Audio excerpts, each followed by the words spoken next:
Hi, welcome to Fluff and Puff Pastry. Today we're going to be making a Dragon Ball Z scene with chocolate chip nut cookies and a sugar sculpture. Even till this day, I still love watching Dragon Ball Z. I even named my dog after Goten. The whole idea of today is we're going to be making a crater in the Hill Valley area of where they usually have battles in Dragon Ball Z out of chocolate chip nut cookies. And then we're going to have a sugar sculpture around Goku like when he turns Super Saiyan.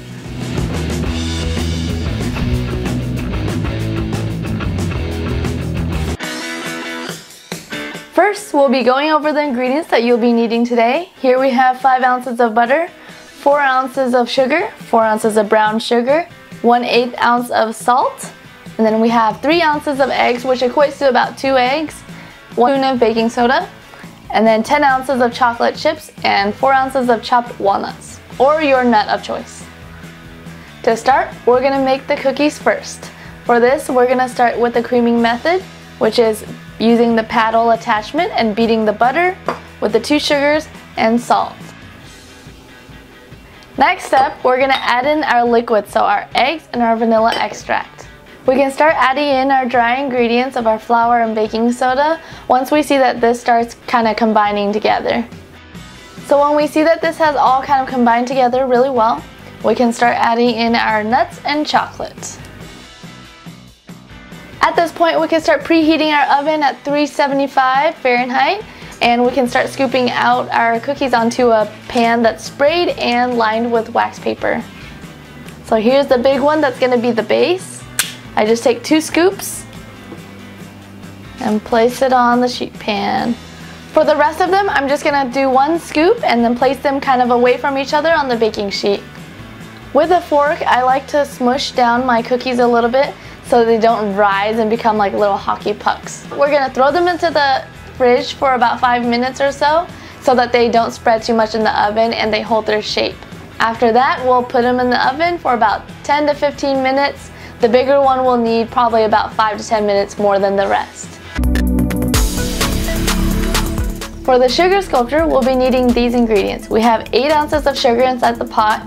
We also have 8 ounces of water, and then 1 1/3 ounce of corn syrup or any type of glucose. Bowl that we're going to put the sugar in, candy thermometer, some rubber gloves, and pan baking spray. So this is going to be a very dangerous activity, trust me. You can burn yourself very badly. I mean, wear whatever you're comfortable with, but just something to protect your fingers. The sugar is going to reach like 340 degrees, so you're going to want to protect yourself. Alright, we have the sugar in the pot ready to be heated up, and we're going to pour our water and corn syrup into the pot and get that boiling. In the meantime, we also have some other things to do, like prepping a large bowl of cold water, and we also need a medium glass Pyrex bowl, which we are going to spray with baking spray when the temperature gets a little bit closer. Here I'm starting to heat up my sugar and water and glucose. And we don't want to stir or anything because then it will crystallize and start to harden before we want it to. After our temperature reaches 340 degrees with the sugar mixture, we are going to take it off of the stovetop, dunk it into the cold water just for a few seconds,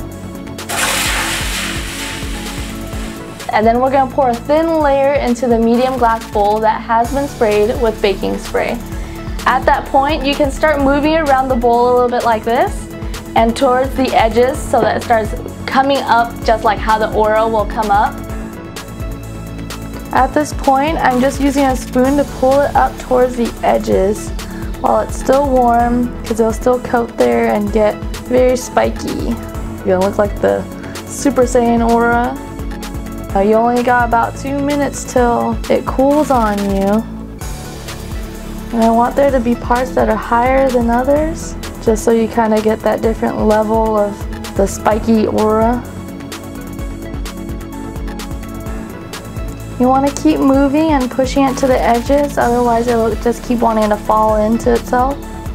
You want it to cool with it on the sides of the bowl.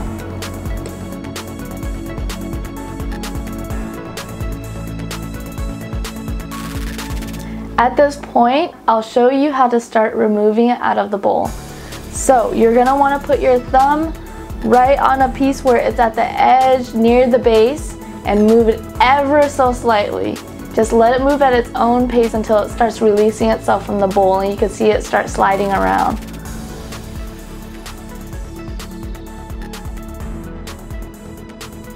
Okay, I got it out of the bowl, and while it's still pretty warm and hot, you want to move very quickly and just kind of mold it so that it caves in, so that it can wrap around Goku. You want to be very, very gentle or else you'll crack the sugar here. No need to move very hastily, just be very slow and gentle. Alright. And that is that. It will be Goku's aura. Now we're moving on to the final assembly. We're going to create our cookie mountain here with the cookies we made. And you're just going to place it around so that the back of it is kind of higher, so it kind of looks like the hills. And we have the giant piece going right in the center for Goku. And you just want to stagger and stack it around there. You know, you don't have to be perfect with it or anything at all. And then you can place your aura right in the center here. And the last final piece, Goku. Alright, and there we are. We have a Super Saiyan battle scene in the hills in the valley of Dragon Ball Z. Hope you enjoyed this video today. Just be careful when you're doing this. Wear those extra pairs of gloves and don't burn yourself, alright? If you guys try this at home, please send me pictures. I would just love to see them. I'll be posting pictures on Facebook, Instagram, and Pinterest. Please make sure you hit that like button and subscribe to my channel for more videos like it. It would just make my day. See you guys next time on another episode of Fluff and Puff Pastry.